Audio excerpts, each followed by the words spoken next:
Sci-fi action meets sneaky stealth in the latest release from Storm in a Teacup, Steel Seed. Having previously released the narrative-heavy indie adventure game Close to the Sun, this title represents a significant departure for the budding indie studio, and I can say for certain, it's their most ambitious release to date. But did Steel Seed satisfy my itch for a covert operation, or is it a compromised effort? Well, let's find out in our full review. Doesn't this thing ever give up? You think?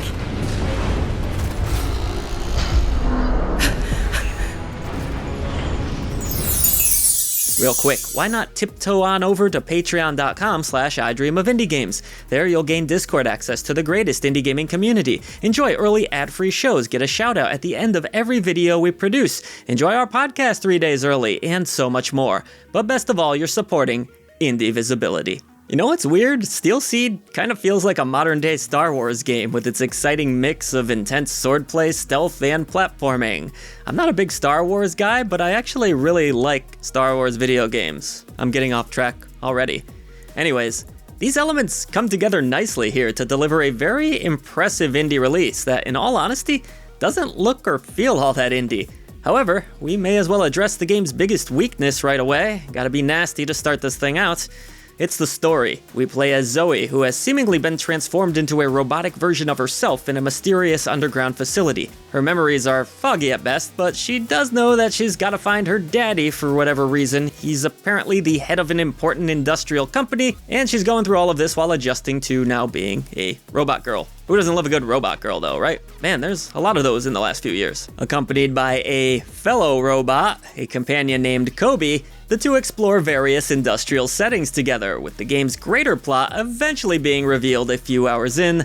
I won't spoil it for you here, but it's pretty dang silly. And the dude that presents it all to you looks exactly like Dr. Manhattan from The Watchmen. Tell me I'm wrong. Look, the writing and voice acting in Steel Seed are serviceable, but never exceptional. I really wanted to fall in love with Zoe, but she lacks personality. Kobe is cute, but there's not much depth there, and the villains and supporting cast don't do much to elevate things any further.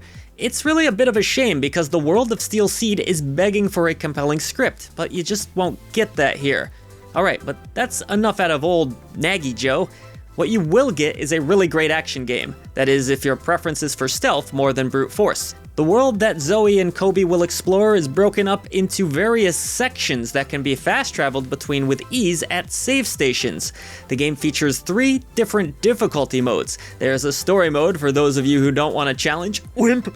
Just kidding, no judgment here. A standard mode, which is how I played the game, and then a hard mode for those of you who are battle-tested. The good news is that if a certain difficulty proves too much, you can go ahead and switch at any time using the settings menu. On those default settings, Steel Seed feels tough but fair, assuming you take the time to learn its mechanics, which you should. Zoe moves about quite gracefully, double jumping with ease, hanging from ledges, sliding down hills, and even wall running on specific designated panels. She's fast and feels great to control thanks to platforming mechanics that have been finely tuned so that most missed jumps will result from user error. It's me sucking for a change, not the game. It's always the game's fault, usually. No. Alright, yeah, so the platforming is great and all, but not so much during the game's scripted action sequences, which are beautiful to behold, but occasionally a bit finicky to execute. While I loved these sections of the game the first 20 times or so I ran through them, just for the visual splendor of it alone, it wasn't always clear where to jump, how to land, or what I should be shooting. Now, this is a minor complaint, mind you, as the moment-to-moment gameplay really does feel great. Progressing through this 15 to 20 hour campaign feels pretty snappy with an easy to use navigation system that will get you from point A to point B easily, some nice acrobatics to hop around these environments, a lot of heights though, hope you like heights, and when you aren't traversing these gorgeous landscapes, you're involved in some really intense combat and stealth. Most battles that you'll encounter take place in large, open arenas where you'll need to carefully plot out the best course of action. Generally, it felt like Steel Seed favored stealth versus going in sword swinging. Swing that thing. Sneaking up behind enemies and tapping the action button was by far the easiest way to dispatch foes. Zoe can also pounce down on enemies from above, or even fling them off of ledges if she's hanging below where they stand. That's really damn awesome. The stealth is very satisfying, made even more so by crouching in designated areas of the map where enemies won't be able to detect you. You're invisible. But should detection occur, and it likely will, all hell is going to break loose, resulting in you being swarmed by robots. At this point, reliance on light and heavy attacks, dodge rolling, and strategically healing with the limited magic gauge becomes crucial for survival. That is, if the healing ability has even been unlocked. Yes, in Steel Seed, abilities are learned by performing different actions and then purchased using currency collected from fallen foes.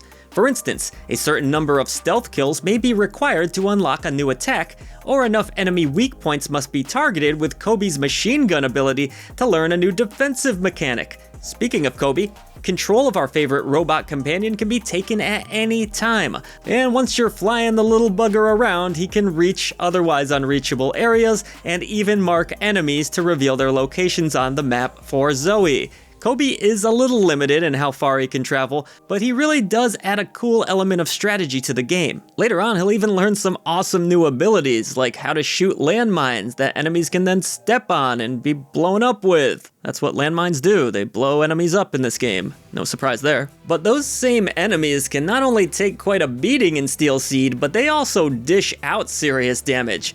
Like 2 or 3 hits, they knocked me on my ass a few times. This is why I emphasize that stealth is almost always the best solution, which could potentially be troubling news for players who dislike stealth mechanics entirely.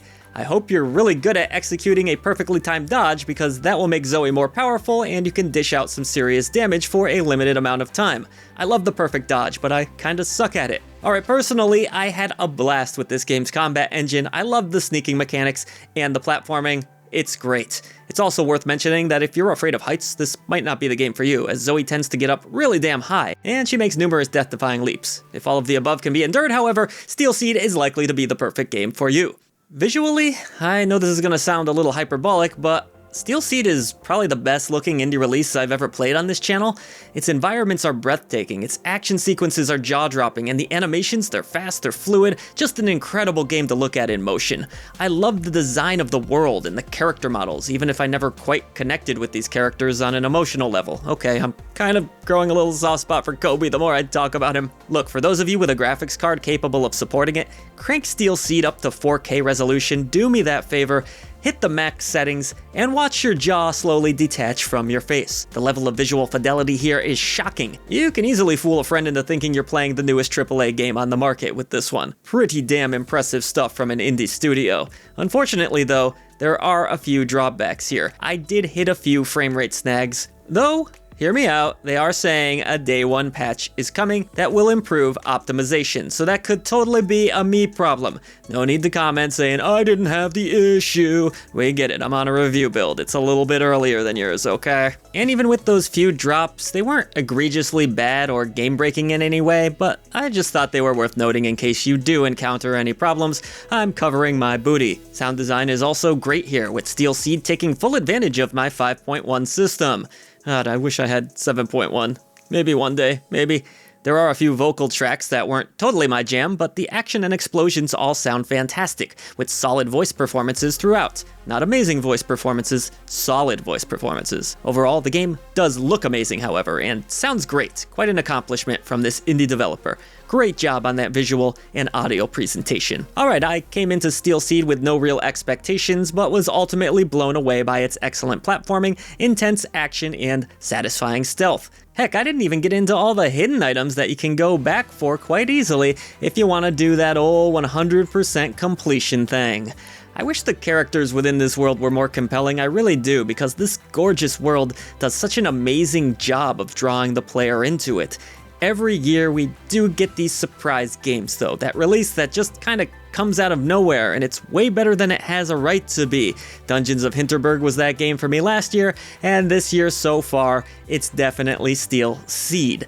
Look, if you're a fan of stealth action games, you like a good dose of platforming in your titles, look no further. Whether you want to hang around and see if some of the smaller performance snags are ironed out, that's up to you, but either way, this one belongs in your indie gaming library, folks. These are the kind of games we love having on the channel. We want to see them supported so that we get more stuff like this. Here at I Dream of Indie Games, we believe that games are so much more than a number. That's why we have our 3 genie lamp tier system. A bronze lamp represents a good game with quite a few issues. A silver lamp is for a great game with just a few small issues, and that elusive golden genie lamp of approval, that's for those essential releases that belong in your collection. We also have the rusty lantern for mediocre titles that have just a faint glimmer of hope, and that dreaded pesky indie Krampus for the games you should avoid.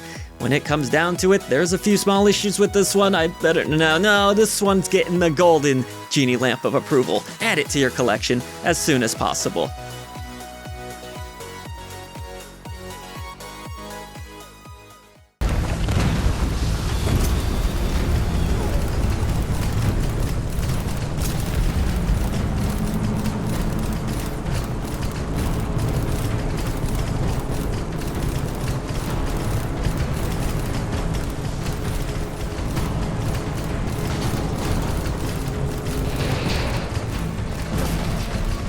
Over there, that door! What the hell is going on?